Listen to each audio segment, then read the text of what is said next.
You're listening to the Football Coaching Podcast. Coach winning football. Offense, defense, special teams. Because your team needs to win football games, and that's why I'm here. Coach simple, play fast, win. Hosted by JoeDanielFootball.com. All right, welcome back, football coaches. This is the Football Coaching Podcast. I'm Daniel Chamberlain, and tonight I have got a Sooner legend and NFL great, Dominic Franks, joining me. How's it going, Coach Franks?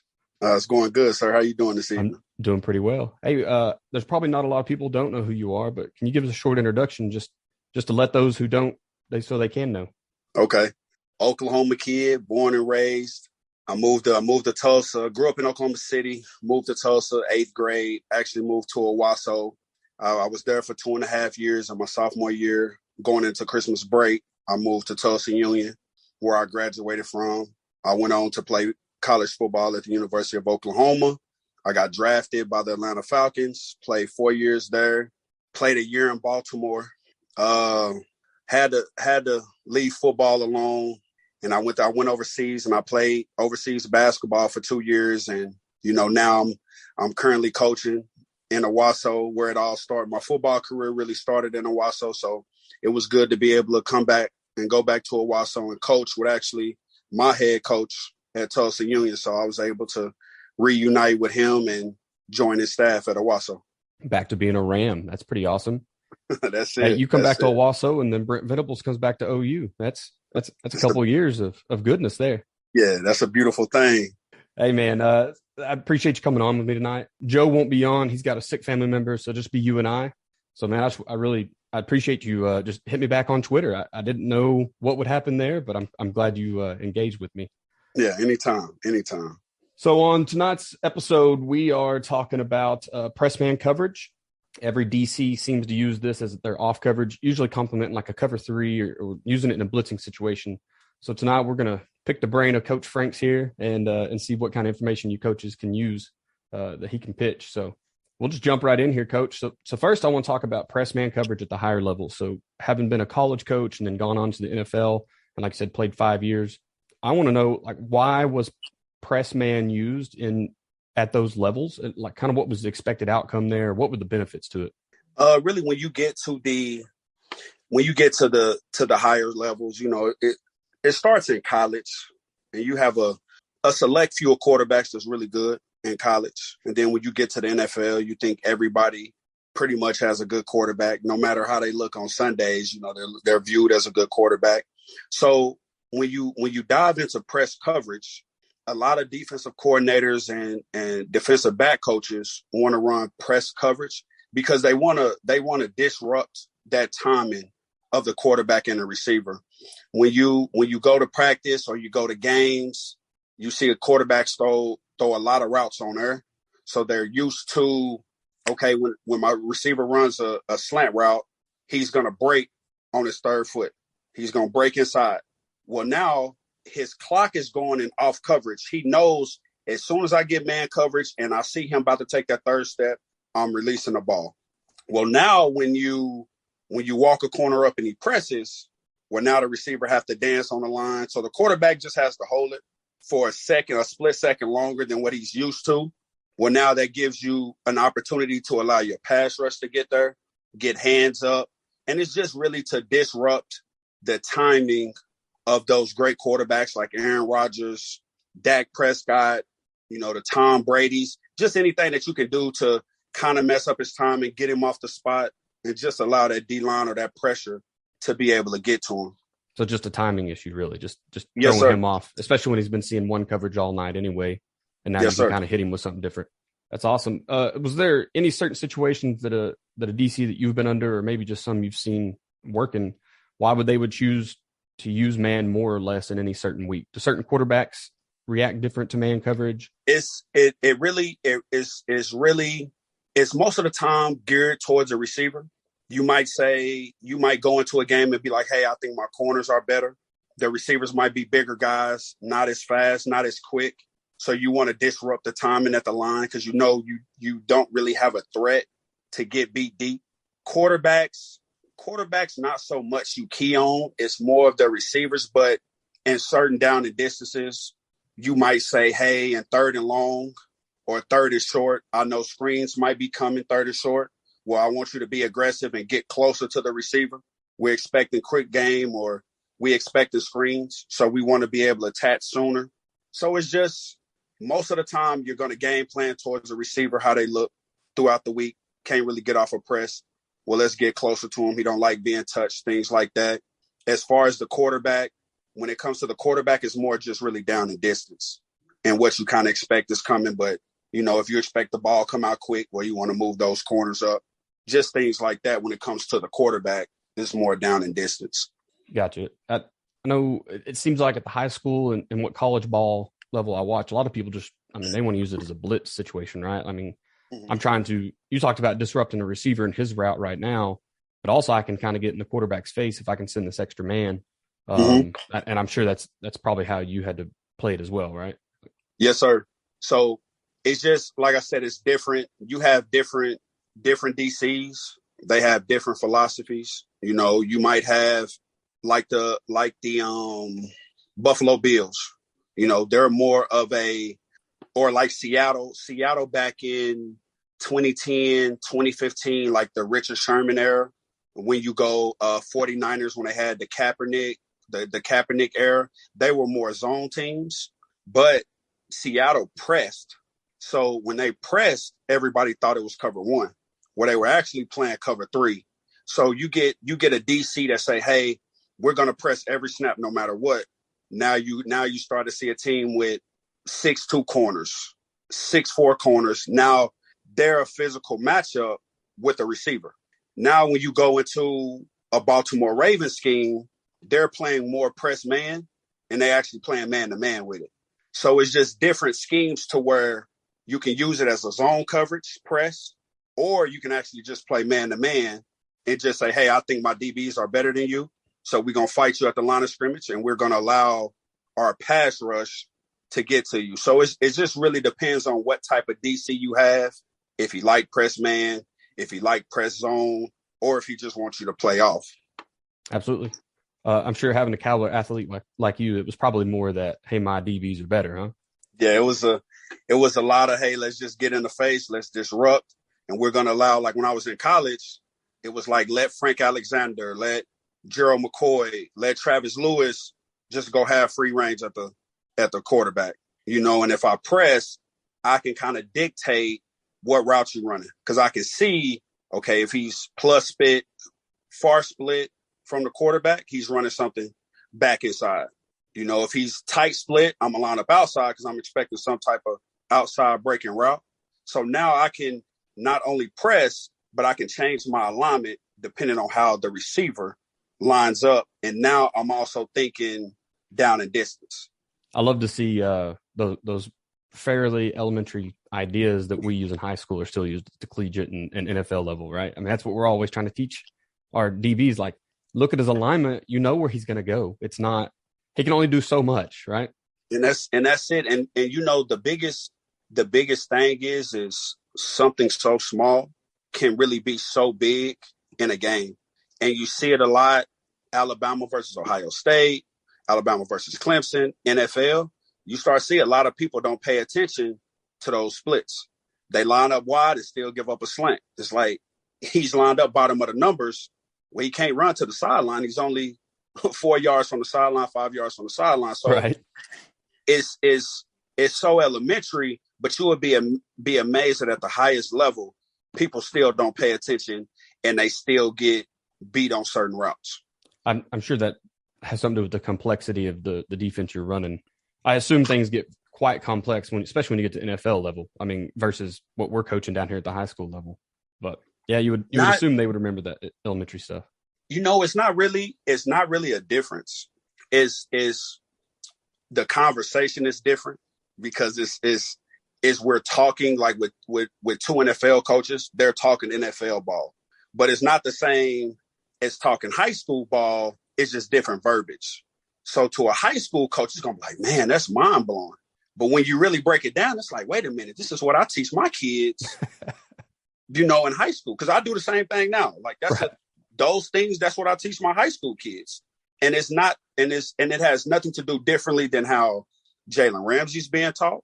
It's just the verbiage is different because you have to scale it down a little bit for a high school kid to really be able to understand because they have so much other stuff going on in their life. But it's really the same talk. Well, that's awesome to know. So last question about the NFL level, and we'll try to move on. Did you play press any different versus like one receiver from the next? Is there certain receivers you had to play them a certain way? Did you just know their initial moves, or any of them better or worse at hand fighting up front? Yes, sir. So when you get to that level, like I said, everybody's a great athlete. Now you got Julio Jones at 6'4", 240, running a 4.3. You got Calvin Johnson, 6'5", 230, 4.3. Then you turn around and you have to play against a 5'11", 185 Antonio Brown. So now when you think about it, okay, how do I press somebody that's bigger than me? Okay, well, now I might go into the game and I might say I might fake like I'm quick jamming, but I'm thinking I'm moving my feet more because I got to stay in front of him.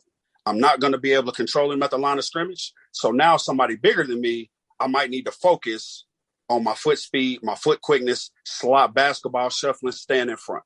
Now when I get a matchup where I'm physically bigger than a receiver, now I can be more physical because I know I can grab him and I can control him. So it's like you said, it's just really watching film, understanding your opponent, how he reacts to being pressed a certain way, and also self-evaluating yourself. Because as you're watching film on how he gets off a press, the receiver is watching film on how you like to press. So it's basically a chess match going back and forth, trying to find each other's weaknesses. So it's really just understanding who you're facing and what different strategies I can do to be able to give me the best opportunity to win that rep. Is any of that just getting in their head? And I only ask because I think we had the anniversary yesterday of OBJ and Jalen Ramsey and their big, it was just a fist fight on the field. And I wondered if Jalen just got in his head and that was his game plan. It's different. Different guys are a lot different than how they handle situations. So you kind of got to be careful with that because you don't want to antagonize somebody and that take you out of your own game, trying to take them out of their game. So it's just really being smart. And maybe he's seen something on film that, hey, after the play, if I grab his arm, he's going to twirl around and I could just pester him. And it's just little stuff like that kind of, you don't really think another grown man would be upset about. Hey, every time he runs back to the huddle, I'm going to take his towel. And now he's worried about his towel. It's just little stuff like that is more, you want to do that more than kind of like trash talking. I might unbuckle his chin strap every time we get done playing every play. So that little stuff will get to somebody, but it has nothing to do with really like, hey, I don't like your mom, like stuff like right. Personal stuff don't really get to you because you're used to that. But stealing towels, unbuckling chin straps, just doing whatever to get somebody to think about something else you're doing and not thinking about the game of football, it could work depending on the person and the player. There was a clip somewhere in the Twitterverse not too long ago, and it was just talking about the offense and defensive line mindset. And I'm trying to remember if it was the offense or defensive side, but every time the lineman went to the ground, he just reached over and untied the other guy's shoe. Like every snap, he was untying somebody's shoe, right?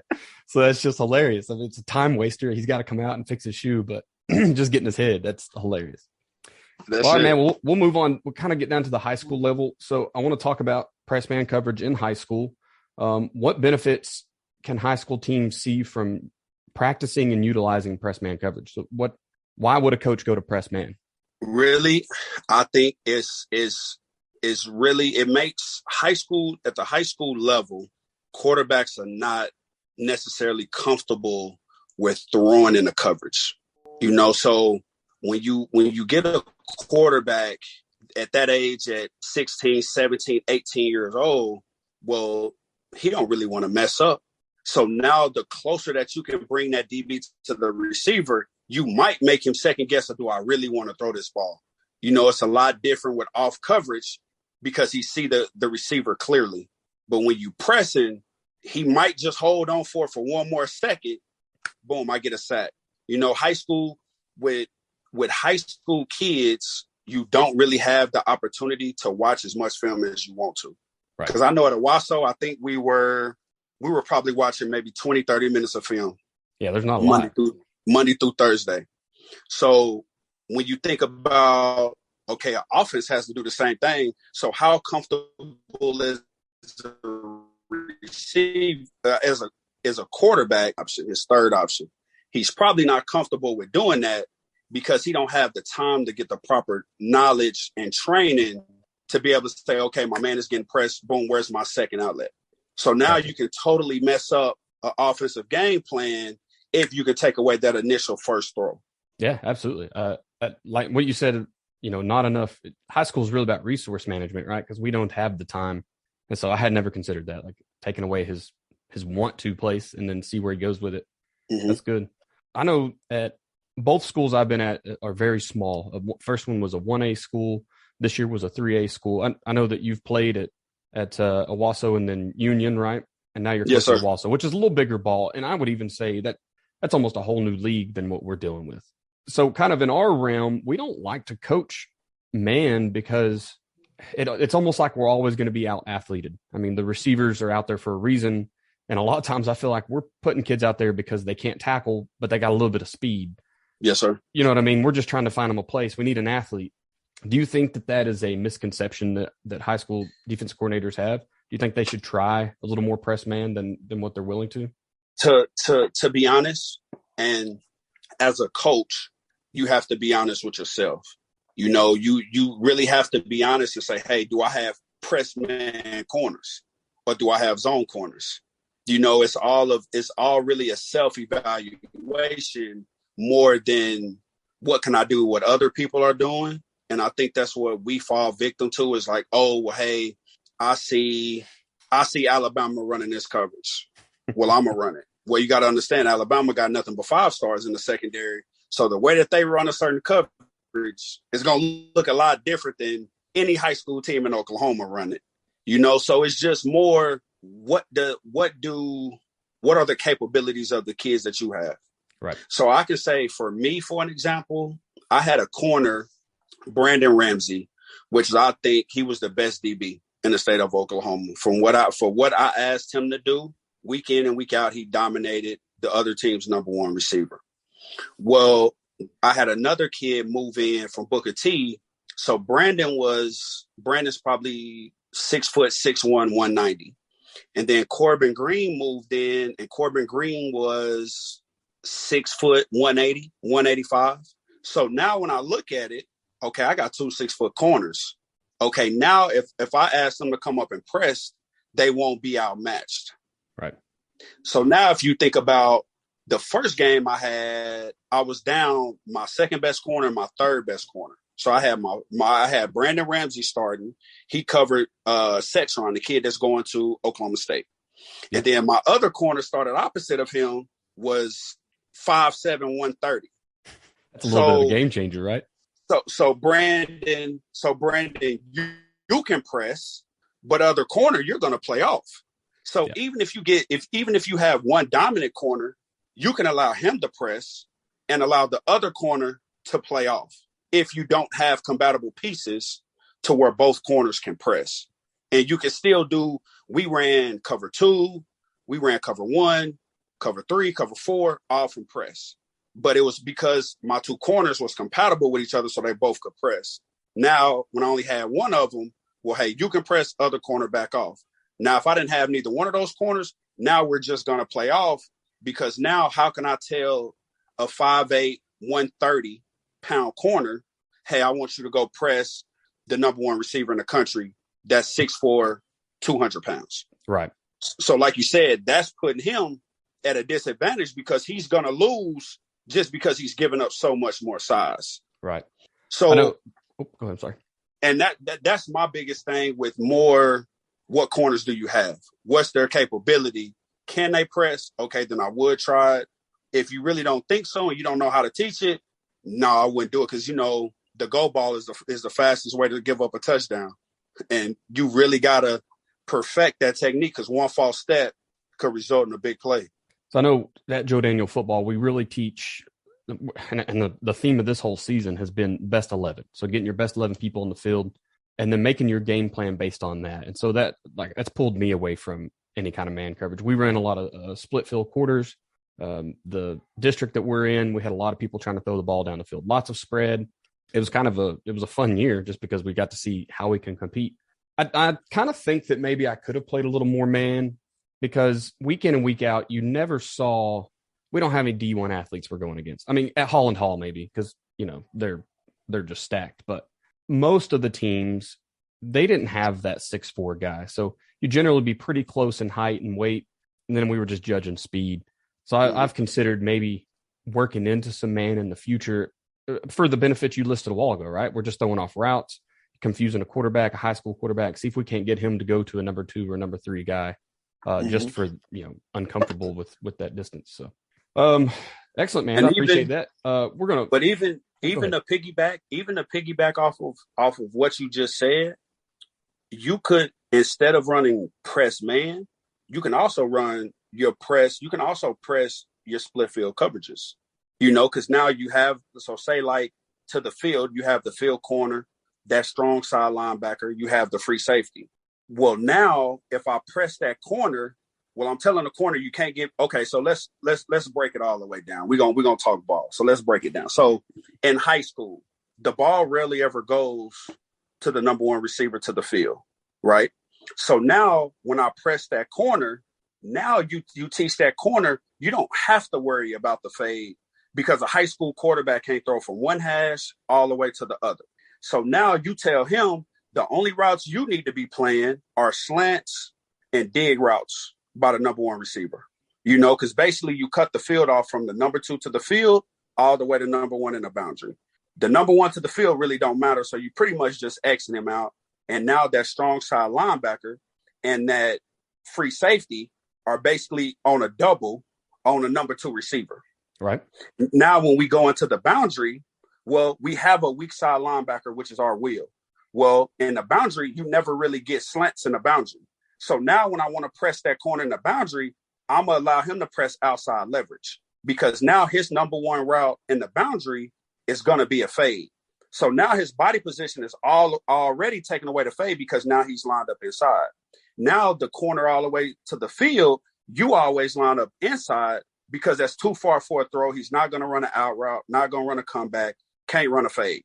So now everything, he's always going to want to release back inside. Well, now your body position is taking away his release inside. So where a lot of people, especially like you said, at your guys' level, they're going to see press. They're just going to automatically assume it's man. But you can play press as a zone and then have a matchup principle to quarters, to where you say, hey, corner, the field corner, you locked up on number 1. We're not worried about him. You cross him out because it's too far of a throw. You by yourself.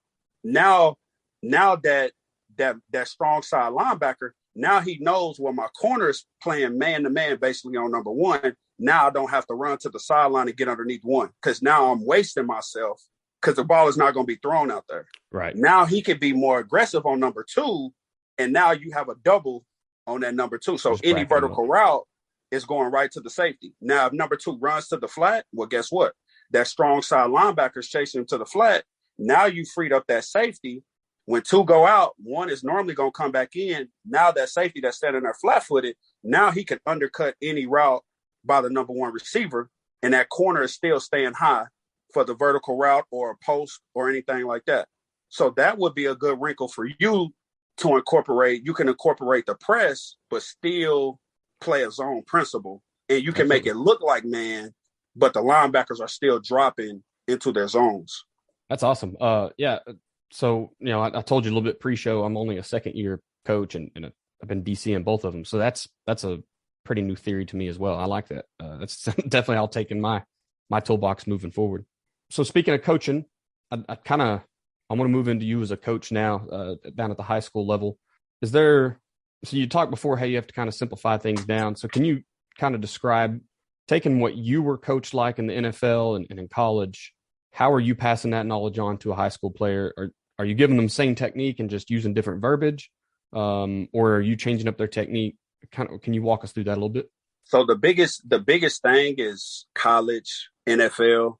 They expect you to know everything already because now I'm at the University of Oklahoma in the NFL. So when you're talking about it, the thing that we were talking about, what's different from NFL and high school is the verbiage. So now when we're going to the coaching side of it, when you're talking to a player, now I'm gonna say, hey, I want you to press number 1 and cover 4. In the NFL, that's all I'm gonna say. But now when I get to the high school level, hey, field corner, when you press the number 1 to the field, I want you to be inside leverage. You're not gonna get a vert. You're not gonna get any out routes, any comebacks. So now I want you to be good inside. Do not allow him to release inside of you. I want you to play for the curl, the dig. You're going to have help on a slant by your strong side linebacker. So the thing that was different in how you simplify it is sometimes when you simplify a message, you can actually speak more than what people think. Because the biggest thing is once I get you to understand, it's easier for you to buy into that. So I make sure I walk through each step, how I want you to align, how I want your feet to be. And I want to give you everything that I can possibly give you. But in the NFL, it's already expect you to know what routes is coming, depending on where he's lining up. So I'm going to just tell you to go play press on the number 1. But in high school, for me to do my job and to simplify it, now I got to break it down to the reason why you're inside leverage because of his split. So when he split this far, these are what route combinations you're going to get with that. So it's the simplifying part is actually giving somebody more information. NFL, I expect you to know it. So now I'm just going to go tell you to press. So that's where when you said the high school, like this is what I teach my kids, and you would think that the NFL would know it. Well, what's crazy is if you don't learn that in high school, you're not going to know it in the NFL because now when you get to the NFL, I already expect you to know that. So right. I'm not thinking I'm paying you $15, $20 million a year that I got to teach you about, hey, when he lines up here. So those guys don't have that knowledge. So you can take a high school kid and a high school kid can actually have more knowledge than an NFL player if you're breaking it down the way that he's supposed to know it. Instead of assuming he's supposed to know that. That's common sense. Right. So it's high school coaching. We're really talking fundamentals a lot more. And it sounds like at the big leagues, y'all are talking scheme. You're talking percentages. What does that player like to do? What are you getting out of formation a lot more? Yes, sir. In the NFL, I shouldn't really have to teach you how to play cover 4. I shouldn't teach you when you get to the NFL. I shouldn't have to teach you how to press. You should have learned how to press in middle school, high school, college. When you get to me, all I'm supposed to be doing is basically teaching you our verbiage and the different techniques we have in each individual play. It's not my job to really teach you a technique, but high school, you can really teach those guys techniques. So then when they go off to college, they'll be so far advanced, they don't really need a coach to teach them how to play press man because they're going to be like, well, shoot, my coach taught me how to do that in high school. And he also taught me how to watch film of where he lined up, what routes he liked to run when he lined up in certain places. Got you. I can look back and I was not a good football player. I'm not athletic. I've tried so hard. I got more athletic after I joined the military, but it was not good in high school. My coach lies to me all the time. He's still my mentor in life. And every time we talk, he's, love you. You were great. I wish I'd had 22 players just like you. Like, horseshit, coach. We know. Okay. I can watch the film and I look like a doofus out there. But oh man, I can very much remember I didn't have the situational awareness of where I was on the field most of the time. So trying to learn the guy next to me's job and how I fit into the scheme, I just don't think it was there. And maybe I've just put some of that behind me. I don't really know. But now looking from the coaching level, I have to keep telling myself that because I want to talk scheme to these kids. Like, look, man, this is what we do, right? We're 4-2-5. We're running split field quarters. I don't know what's so hard about this. You're just reading number 2. We run a read 2 coverage. It seems very simple. And I keep having to tell myself, come back and talk fundamentals because it don't matter. Even if it's a senior, he's probably not that good at it. And he's probably not going to play college ball. And it might be what I had, right? I was in the scheme for 4 years. I still wasn't professional or anything by the end of it. So. And I think that's the biggest thing where we can fail kids by really assuming that they know, and we forget just like you said, like I didn't really know what I was doing half the time when I played. So now when you think about it, like, okay, well, I'm going to take the way that I was as a player, I'm going to say every kid is like that.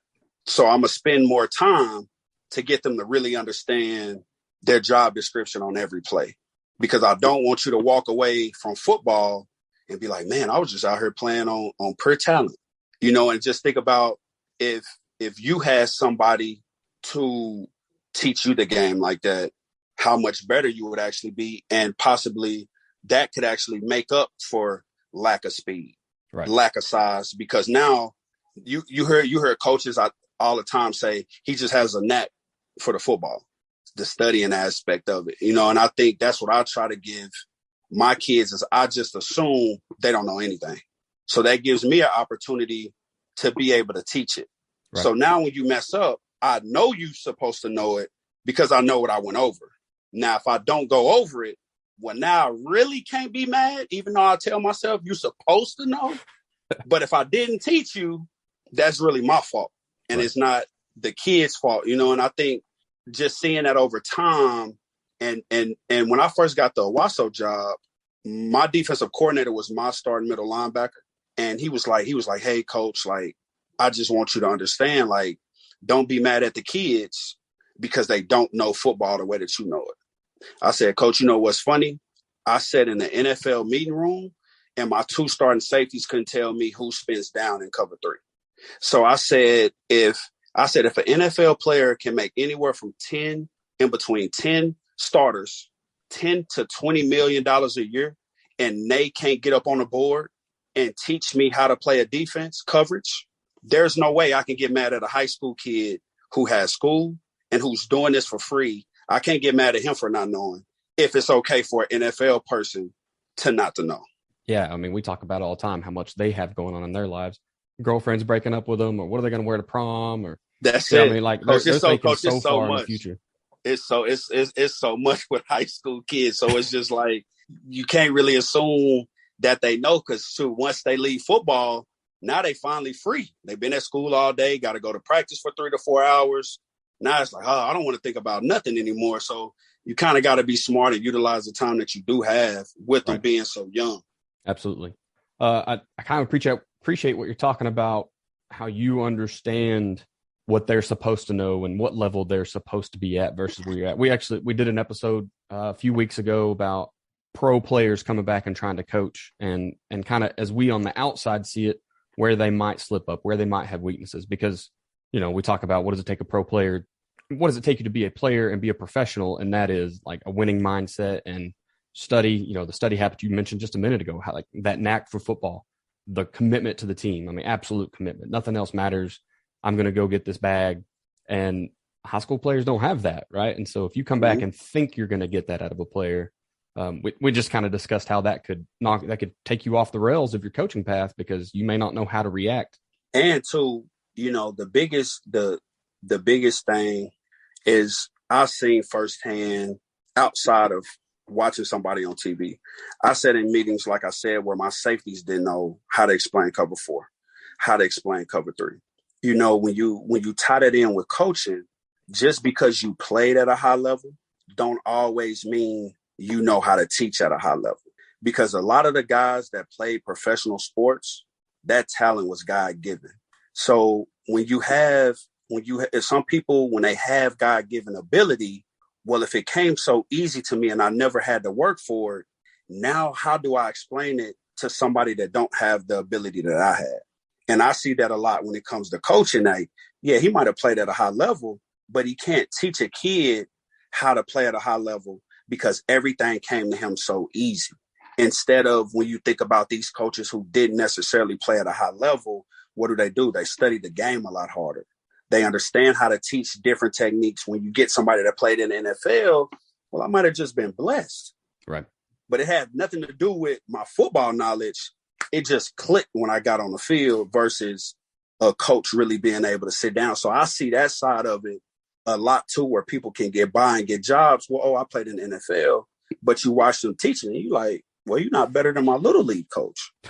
But your playing experience trumps you over a lot of people just because you can say, hey, I got college on my resume, or I played in the NFL, or things like that. But when it comes down to breaking down defensive schemes and stuff like that, they can't do it as well. Right. So we talked a little bit about fundamentals instead of scheme for these high school kids. I just wanted to know if you would kind of go through what are the fundamentals that you teach for press man? I mean, what is the key things, your key points you're hitting when you're coaching your cornerbacks? So what I do is, my first thing that I teach them is we got to look at the alignment of the receiver. Basically, what leverage am I playing? Is it wide split from the quarterback? So I do like a divider technique. Is he closer to the ball or is he closer to the sideline? That tells me my divider. That tells me what leverage. So the closer he is to the ball, that means I need to be playing outside leverage. Well, the farther he's away from the ball, closer to the sideline, well, now I need to be playing inside leverage, because anything he can do is running back towards the inside of the quarterback. So it's alignment first. Then once we do our alignment, now my stance. So now when I get into my stance, I want my heels slightly elevated off the ground. I should be able to swipe a credit card under your heel of your foot. So most people, when you watch people press and they don't have good technique, they're standing flat-footed. So as soon as their ball is snapped, you see their butt drop down and their chest pop straight up. Well, now that means my weight is all in my butt. So now all I did was create more space, because now I'm moving backwards, farther away from the receiver. So I teach foot slightly elevated. Card should be able to swipe underneath. Now my weight is on the balls of my feet. So now that means my weight is shifted forward. So now once we get that done, now when the ball is snapped, I want you to take a step. Basically, you just pick it up, put it down with your outside foot. And now I'm firing my inside hand. So the reason why I want you to take a step is because most receivers are going to come to balance at the line of scrimmage. So when I pick that foot up and I put it right back down, that's giving him time to do his dance. And now when he gets ready to move, now I'm ready to move. Instead of a DB panicking and he's jumping, he's moving all around where the receiver's still dancing in place. So now when I fire that inside hand, I want to be able to control you with that hand, right? So if I jam you with my outside hand and you swipe my hand down, my hips are closed off. Now I can't open up and run because you just took away that arm. Right. So when I fire that inside arm, now I can basketball shuffle and I can cut you off on a fade route. But I can't do it if I fire that outside hand, because as soon as I swipe, now he's going to be able to step right outside of my frame. Now I'm beat. So now we got the alignment, we got our stance, we got our pick up, put down outside foot, fire inside hand. Now the play has started. I want to stay high for 5. And now what that's saying is, if I stay high for 5 yards, that means I'm going to win that down. Because now if I stay high for 5, well, now if you run anything deep, I'm on top of you because I won at the line of scrimmage. So now you shouldn't be able to beat me on the post. You shouldn't be able to beat me on the fade, because now I'm on top of you. You always want them to throw the ball underneath. I never want the ball to go over my head. So once you get to stay high for 5, so let me rewind that. I want to put, once he releases inside or outside, I want to put my belly button to his nearest hit. Okay. Because if he outside releases me, and if I put my belly button on his inside hit, if he tries to sell a fade and run a slant, now when he runs back inside, now my body is splitting him in half. Now he has to run right into me. I just cut off the double release. Now, once we clear 5, I'm high for 5. Now we just into the route. So now the number one route you want to stop when I press is a fade, because that's what most quarterbacks is going to go to. Hey, check fade if he presses. So when I stay high for 5, now I'm on top of you. Now I already know when we get to college, NFL, if a quarterback sees the DB ahead of the receiver, he's going to throw a back shoulder fade. So now I already know what the quarterback is being taught. So now I just told him where to throw the ball, but now I know where he's throwing the ball. So now I can go make a play on a back shoulder fade. because he's not going to throw the ball over. He's not going to throw the ball leading him because he's going to be throwing it right to me because I'm in front of him. Right. So now that's a way for us as DBs to be able to dictate what the quarterback is going to do. But at the same time, he's thinking he's making a great throw. But all the while, I already know where the ball is going. So now I'm ready to jump that back shoulder fade and possibly run down the sideline and take it back to the house. So we have our steps is my alignment and my inside leverage, outside leverage, my stance, my heel is slightly off the ground. So my weight can be transferred to the balls of my feet. Now, once the ball is snapped, I want to pick up, put down my outside foot, fire that inside hand. Now, whichever way he releases, I want to put my belly button to his hip. Now, as we get past the release stage, I want to stay high for 5 because I want to take away the fade route first. He throw it underneath. I just come back. I rally. I make the tackle. And that's pretty much how I teach my corners and safeties how to play press man. That's awesome. I appreciate the very thorough breakdown.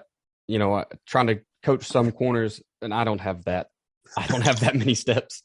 I mean, we talk alignment pretty much all the time, but inside hand instead of outside, I just tell them fire hand. So once again, man, you're adding to my toolbox, and I'm sure there's plenty of coaches who are taking notes right now. So they're very appreciative as well.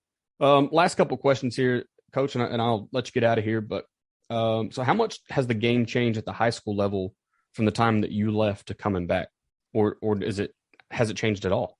I think it changed a lot. You're starting to see.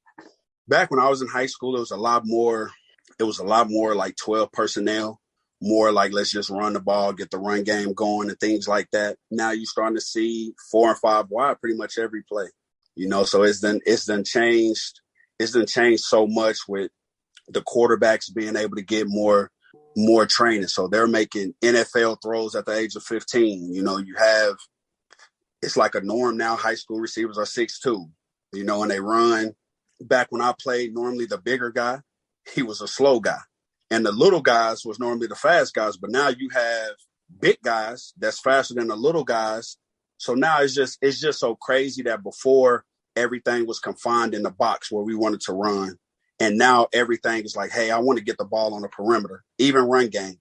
A lot of run game hit to the perimeter more than ISO lead hitting it up the middle.